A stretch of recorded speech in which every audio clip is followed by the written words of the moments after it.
안녕하세요. 우리 요절을 같이 한번 읽어보겠습니다. 2장 1절 시작. 내 형제들아, 영광의 주 우리 주 예수 그리스도에 대한 믿음을 너희가 가졌으니 사람을 차별하여 대하지 말라. 은혜로우신 아버지 하나님, 이제 새학기 허락하신 것을 감사합니다. 오늘 우리에게 말씀을 주시고 이 말씀을 통해서 우리가 새학기 사역을 섬길 수 있는 힘을 허락하시고 우리의 교회가 은혜로운 공동체로 자랄 수 있도록 축복하여 주옵소서. 성령 하나님께서 이 예배 가운데 함께 하시고 우리에게 말씀하여 주시고 이 예배를 인도하시며 축복하여 주옵소서. 예수님의 이름으로 기도합니다. 아멘. 우리 사회 학벌 차별이니 또는 직업 차별, 또 요즘은 젠더, 성차별이라는 말이 있고 거기에 덧붙여서 역차별이라는 말이 있습니다. 그런데 이런 차별이 세상에서만 있는 것이 아니고 우리의 교회 속에도 있을 수 있습니다. 그러나 교회는 사람을 차별하여 대하지 말아야 합니다. 왜? 어떻게 그 차별을 우리가 이길 수 있습니까? 첫째, 겉만 보지 말고 속을 봐야 합니다. 1절로 말씀했죠. 내 형제들아, 영광의 주 곧 우리 주 예수 그리스도에 대한 믿음을 너희가 가졌으니 사람을 차별하여 대하지 말라. 차별한다는 말은 얼굴을 받는다, 즉 사람의 겉모양만 보고 차별, 평가하는 것을 말합니다. 차별하여 대하지 말라는 말은 그러니까 겉모양만 보지 말아라, 사람의 인간 조건만 보고 판단하지 말라는 뜻입니다. 당시 로마 사회에서 사회적인 약자로 취급을 받았던 과부나 고아 등은 겉모양 보고 차별 대우를 받았습니다. 또 경제적 약자인 가난한 사람들도 그 얼굴만 보고 차별 대우를 받았습니다. 이런 사회 분위기가 교회까지 들어왔습니다. 그래서 교회도 사람의 얼굴만 보고 판단했습니다. 외적인 조건만 보고 무시했습니다. 그러나 세상은 그럴지라도 교회는 사람의 겉만 보고 차별해서 대해서는 안 됩니다. 왜 그렇습니까? 교회는 영광의 주 곧 우리 주 예수 그리스도에 대한 믿음을 가졌기 때문입니다. 교회는 영광스러운 주님 예수 그리스도를 믿는 사람이기 때문입니다. 영광스러운 주님을 믿는 사람은 모두 다 영광스러운 존재이겠죠? 영광스러운 존재인 그들이 서로에 대해서 차별 대우한다는 것은 얼마나 모순입니까? 그들 한 사람 한 사람의 신분이 이미 영광스럽게 바뀌었는데 그 안에서 누구를 무시하고 누가 더 잘났다고 한다는 것은 얼마나 안타까운 일이겠습니까? 우리는 그런 점에서 볼 때 교회 안에서 믿음의 동역자를 볼 때 겉만 봐서는 안 되고 속을 봐야겠죠. 그러면 차별 대우하지 않습니다. 그런데 현실에서 교회는 사람을 어떻게 차별하여 대할 수 있습니까? 교회도 사람의 겉모습, 즉 인간 조건만 보면 차별하여 대할 수 있습니다. 예를 들어서 어떤 사람이 교회에 금가락지를 끼고 아름다운 옷을 입고 들어왔다고 생각해 보세요. 그럴 때 모든 사람이 그 사람을 쳐다보고 그 사람에게 특별 대우하면서 이렇게 말할 수 있겠죠. 어서 오세요. 이 자리에 앉으세요. 반면에 남루한 옷을 입고 냄새를 풍기면서 교회에 들어오는 어떤 사람이 있을 때 사람들이 어떻게 대할 수 있어요? 그냥 쳐다보지도 않고 무시하는 투로 그냥 아무데나 앉든지 저 뒤에 앉든지 아니면은 내 그냥 발등상 위에 앉든지 하라. 교회가 만일 이런 식으로 사람의 겉만 보고 차별 대우하면 어떻게 됩니까? 교회는 서로 차별하며 악한 생각으로 판단하는 자가 됩니다. 교회는 가장 공정하고 정의롭게 사람을 대해야 하지 않습니까? 그런데 만일에 교회가 겉만 보고 사람을 차별하여 대한다면 그것은 부패한 재판관처럼 적폐의 대상이 되고 말겠죠. 그러므로 교회는 무슨 말을 들어야 합니까? 5절을 읽읍시다.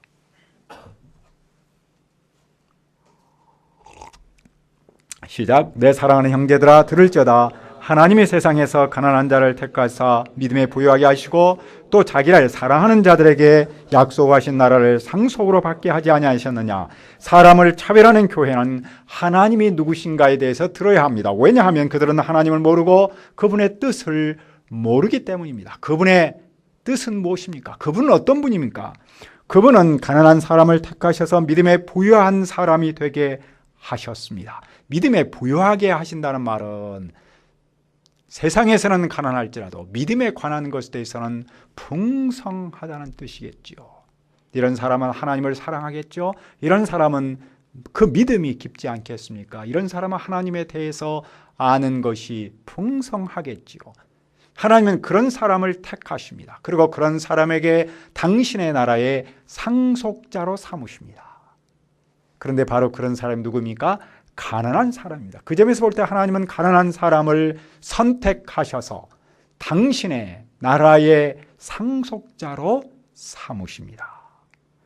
이 말은 세상은 가난한 사람을 무시할지라도 우리 하나님은 가난한 사람을 존귀하게 여긴다는 것이겠죠. 교회도 가난한 사람이 별로 교회에 도움이 되지 않기 때문에 무시할 수 있지만 하나님은 그런 가난한 사람을 교회의 계승자로 삼으신다는 것이죠. 그러므로 교회는 어떻게 합니까? 사람의 겉만 봐서는 안 되고 속을 봐야 하는 것이겠죠. 하나님의 눈으로 사람을 봐야 합니다. 그러나 당시 교회는 가난한 사람을 어떻게 여겼습니까? 교회는 하나님의 뜻과는 반대로 가난한 자를 무시했습니다. 부자는 가난한 사람을 억압하며 법정으로 끌고 갔습니다. 부자는 돈의 힘을 이용해서 가난한 자를 무시하고 억눌렀던 것이었죠. 부당하게 대우했습니다. 그 결과 부자는 그들이 믿는 그 존귀한 이름을 부끄럽게 했습니다. 존귀한 이름은 누구입니까? 바로 그들이 믿는 영광스러운 예수 그리스도를 말합니다. 그들은 어떻게 영광의 주님을 비방했을까요? 부자는 아마도 가난한 사람을 향해서 이렇게 무시하지 않았을까요? 너희가 믿는 예수님은 도대체 누구냐? 왜 너희가 믿는 예수님은 너희들을 그렇게 가난에 내버려 뒀겠느냐? 부자는 예수님을 믿으면 누구나 다 부자로 살아야 한다고 착각했습니다. 그리고 자기들이야말로 아주 믿음의 훌륭한 사람이라고 스스로 생각했던 것이죠. 그러니까 그들은 속을 보지 못하고 겉만 보았던 겁니다. 차별이라는 행위는 겉만 볼 때 나타나는 것이죠. 따라서 우리가 사람의 겉만 보지 않고 속을 보면 교회 안에서 차별하여 대하지 않습니다. 둘째, 아무 말이나 하지 말고 긍휼의 말을 해야 합니다. 우리가 사람을 차별하여 대하지 아니하고, 즉 사람을 속을 보고 대하면은 얼마나 잘한 일입니까? 8절을 읽읍시다. 시작.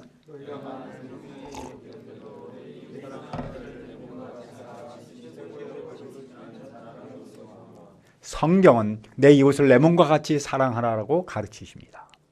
하나님은 당신의 아들, 딸이 서로 사랑하기를 원하시며 또한 서로에 대해서 차별하지 않고 서로를 마음으로 사랑하도록 가르치십니다. 이 가르침은 최고의 법입니다. 다시 말해서 왕이신 하나님 나라의 법이며 하나님께서 정하신 모든 법들 중에서 그 모든 것을 다 포함한 말 그대로 최고의 법입니다. 따라서 교회가 사람을 겉이 아닌 속을 보고 차별 대우하지 않으면 이 왕의 법, 최고의 법을 지킨 겁니다. 그런 사람은 정말로 하나님으로부터 칭찬받습니다. 왜냐하면 하나님이 보실 때 그 사람은 정말로 잘한 사람이기 때문입니다. 그러나 우리가 사람을 차별하면 어떻게 됩니까? 어떤 사람은 교회에서 사람을 외모로 판단하여 차별하는 것을 별것 아닌 일로 여깁니다. 하지만 그것은 매우 심각한 죄를 짓는 일입니다. 왜냐하면 율법을 어겼기 때문입니다. 말씀을 어긴 것은 죄이고 그 죄는 심각한 겁니다. 율법 전체를 지키다가 한 조목에서 실수하면 어떻습니까? 율법 전체를 어긴 겁니다. 10계명 중에서 9개를 지키고 1개를 못 지키면 어떻습니까? 그 사람은 율법 전체를 어긴 겁니다. 하나님은 간음하지 말라, 살인하지 말라는 말씀을 주셨습니다. 그런데 어떤 사람이 간음은 하지 않으면서 살인을 했어요. 그럼 그 사람은 어떻게 될까요? 그 사람은 죄인입니다. 율법을 어겼기 때문이죠. 우리가 운전을 하다가 신호는 잘 지켜도 과속을 해서 속도를 어겨버리면 어떻습니까? 범칙금이 나오죠. 법을 어겼기 때문입니다. 법은 부분적으로 순종을 허용하지 않습니다. 이 말씀이 교회에 주는 의미는 무엇입니까? 첫째로 우리는 세상 기준이 아닌 말씀의 기준으로 살아야 합니다. 교회 공동체에서 하나님의 아들들로 살면서 세상 기준으로 사람을 대하기가 쉽습니다. 세상 렌즈로 사람을 보고 평가하기 쉽습니다. 왜냐하면 우리는 세상에서 살고 있고 세상의 영향을 받고 있기 때문입니다. 세상은 사람을 지위나 돈을 가지고 평가하지 않습니까? 비싼 옷을 입고 비싼 차를 타고 비싼 음식점에 들어가면 비싼 사람 대우를 받습니다. 세상에서 이런 모습은 어쩔 수 없습니다. 하지만 교회는 달라야 합니다. 교회는 이런 세상 풍조에 물들지 않아야 합니다. 세상과는 다른 렌즈, 즉 하나님의 말씀의 기준에 의해서 사람을 판단해야 한다는 것입니다. 특별히 우리가 교회 안에서 말씀의 근거에서 그 말씀의 렌즈로 믿음의 통역자를 볼 수 있어야 하는 것이죠. 우리 중에도 돈을 많이 버는 사람이 있고 공부를 잘하는 사람도 있지 않습니까? 그런 사람을 보면 저는 월급을 많이 받고 공부 잘하는 사람을 보면 아주 특별하게 대하고 싶습니다. 동시에 월급을 적게 받고 공부를 잘하지 못한 사람도 특별하게 대하고 싶습니다. 왜냐하면 모두가 다 영광스러운 예수 그리스도를 믿는 믿음의 사람이며 만왕의 왕이신 하나님의 아들, 딸이기 때문입니다. 하나님은 인간의 조건을 보고 당신의 아들, 딸로 삼지 않으셨습니다. 하나님 안에서는 인간의 조건이 거치 절대적 기준이 아니기 때문입니다. 그런데 돈을 좀 많이 버는 사람이 돈을 좀 적게 버는 사람을 무시한다면 어떨까요? 자기를 믿음이 좋은 사람으로 착각하면서 산다면 어떨까요? 그것이 곧 차별대우입니다. 교회 안에서 차별대우는 덕을 세우지 못합니다. 공동체를 깨는 행위입니다. 교회는 무조건 사람 자체를 귀하게 여기고 서로에 대해서 존귀하게 여기며 특별하게 대하지 않겠습니까? 왜냐하면 바로 우리는 영광스러운 하나님의 아들, 딸이기 때문입니다. 둘째로 우리는 말씀 앞에서 살 때 모든 말씀 앞에서 살아야 합니다. 내가 지키고 싶은 말씀은 지키고 지키고 싶지 않은 말씀은 지키지 않아도 되는 것은 아닙니다. 다시 말해서 우리는 말씀을 취사 선택해서는 안 되는 것이죠. 왜냐하면 하나님의 말씀은 모든 말씀이 다 하나님의 말씀이기 때문입니다. 모든 말씀을 다 받고 지켜야 합니다. 모든 말씀이 내 삶의 기준이고 거울이죠. 그런데 우리가 교회 안에서 가난한 사람을 무시한다면 그것은 한 말씀을 어기는 것이 아니라 모든 말씀을 어기는 것이죠. 내가 나보다 상대적으로 부족한 사람을 무시한다면 아무리 다른 말씀을 잘 지킬지라도 결국은 하나님의 말씀을 어기는 겁니다. 따라서 우리는 삶에서 내가 좋아하는 말씀만 지키고 좋아하지 않는 말씀을 안 지켜도 되는 것이 아닙니다. 우리가 성경을 공부하면서 나하고 별로 관심이 없는 그런 말씀에 대해서는 무관심하게 살 수 없는 겁니다. 왜냐하면 하나님의 말씀은 내가 기준이 아니고 하나님이 기준이기 때문입니다. 우리가 나에게 주신 말씀을 모든 말씀으로 영접하고 지킨다면 그때 바로 우리는 품격 있는 신자가 되고 우리의 교회는 건강한 교회 공동체로 자라는 것이겠죠. 그러면 교회는 어떻게 말하고 행동해야 합니까? 12절을 읽읍시다. 시작. 너희는 자의 율법대로 말도 하고 행하기도 하라. 교회는 율법을 어기면 죄를 짓고 심판받기 때문에 말씀에 따라 말도 하고 행동도 해야 합니다. 그만큼 교회 안에서 믿음으로 사는 사람은 말과 행동이 둘 다 중요하다는 것을 가르치죠. 왜 말과 행동이 중요합니까? 내가 하는 말과 행동에 따라 하나님의 심판을 받기 때문입니다. 여기서 중요한 점은 행동은 물론이고 말도 중요하다는 사실을 강조하고 있습니다. 즉 행동은 물론이고 말도 하나님의 심판의 대상이라는 것이죠. 그런데 어떤 사람은 자기 멋대로 말하면서 말은 행동보다 덜 위험하다라고 생각합니다. 어떤 사람은 가난한 사람을 무시하는 투로 너는 내 발등상 아래라 앉아라 라고 말을 했어요. 하지만 목자 야고보는 그것은 그 사람을 주먹으로 한 대 패는 것보다도 더 심각한 상처를 입힐 수 있다라고 말하고 있습니다. 아무 말, 함부로 하는 말은 언어폭력입니다. 우리가 알고 있듯이 언어폭력은 물리적 폭력보다 그 상처와 파괴력이 절대로 적지 않습니다. 우리가 삶 속에서 체험하고 있는 일이지만 언어폭력으로 상처받고 시달리는 경우가 얼마나 많습니까? 무심코 던진 돌에 개구리는 맞아 죽는다라는 말이 있잖아요. 교회 안에서 한 사람의 사소한 말 한마디일지라도 상대에게는 엄청난 피해를 줄 수 있는 것이죠. 동역자의 말 한마디로 상처받는 경우가 얼마나 많습니까?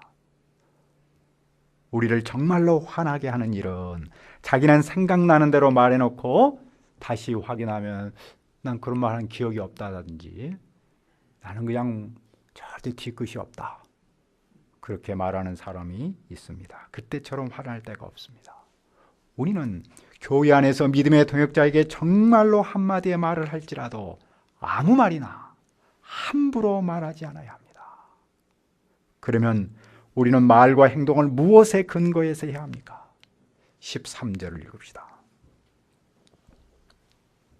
시작. 공의를 행하지 아니한 자에게는 공의롭는 심판이 있으리라.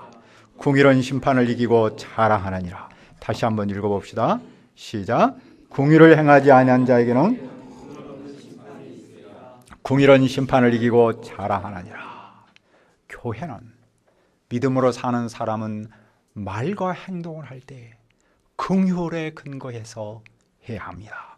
왜냐하면 긍휼을 베풀지 않은 자에게는 긍휼 없는 심판이 있기 때문입니다. 반대로 긍휼이 있는 자에게는 심판을 이길 수 있기 때문입니다. 심판의 기준이 무엇입니까? 긍휼이 있느냐 없느냐입니다. 긍휼은 심판을 이깁니다. 무슨 뜻입니까? 긍휼을 베푼 사람은 최고의 법이 요구하는 바를 성취하는 겁니다. 따라서 긍휼은 심판을 이깁니다. 하지만 긍휼을 베풀지 않으면 율법을 지키지 않은 것이겠죠. 따라서 심판을 받습니다. 내가 공동체 안에서 말하고 행동할 때 긍휼이 있느냐 없느냐가 심판을 결정하는 기준입니다. 긍휼은 말과 행동으로 나타납니다. 사람을 대할 때 차별하여 대하는 행위는 긍휼이 없는 것이겠죠. 그런 사람은 심판을 피하지 못합니다. 반대로 사람을 대할 때 차별하지 아니하고 존귀하게 대한다는 것은 무엇입니까? 그것은 내가 긍휼을 베푼다는 뜻이죠. 그러므로 그 사람은 심판을 받지 않습니다. 우리가 어떻게 긍휼의 말을 하고 긍휼로 행동할 수 있습니까? 우리는 나에게 긍휼을 베푸신 그리스도를 믿으면 긍휼로 말하고 긍휼로 행동할 수 있습니다. 우리가 베푸는 긍휼은 내 안에 계신 그리스도의 긍휼에 대한 표현입니다. 증거입니다. 누구든지 그리스도의 긍휼을 영접하면 그 긍휼이 내 삶을 통해서 내 말을 통해서 나타나지 않겠습니까? 그러므로 누군가가 말하고 행동할 때 긍휼이 없다면 그 사람은 그리스도의 긍휼을 모르는 사람이라고 말할 수 있겠습니다. 반대로 어떤 사람이 말하고 행동할 때 긍휼이 나타난다면 그 사람의 삶 속에는 그리스도의 긍휼이 함께하는 것입니다. 결국 내가 말을 하고 행동할 때 긍휼에 기초한다는 것은 내가 이미 그리스도를 믿고 있다는 뜻이며 믿음의 사람이라는 표현입니다. 긍휼은 말과 행동의 뿌리이고 말과 행동은 긍휼의 열매이죠. 우리는 어떻게 교회 안에서 차별을 이길 수 있습니까? 우리는 겉만 보지 말고 속을 봐야 합니다. 아무 말이나 하지 말고 정말로 긍휼의 말을 해야 합니다. 그래야 우리가 봄학기 새양을 만나고 1:1 말씀 사역을 이루는 은혜로운 공동체, 건강한 공동체로 자라기를 기도합니다. 은혜로우신 아버지 하나님, 우리를 영광스러운 예수 그리스도를 믿는 믿음의 사람으로 선택하시고 그 나라의 상속자로 삼으신 은혜를 감사합니다. 우리가 교회 안에서 차별을 이겨야 합니다. 우리가 겉만 보지 말고 속을 보게 하시고 아무 말이나 말하지 아니하고 긍휼의 말을 할 수 있도록 도와주옵소서. 그래야 우리가 봄학기 새양을 만나고 1:1 말씀 사역을 이루는 은혜로운 공동체로 자라도록 축복하여 주옵소서. 예수님의 이름으로 기도합니다. 아멘.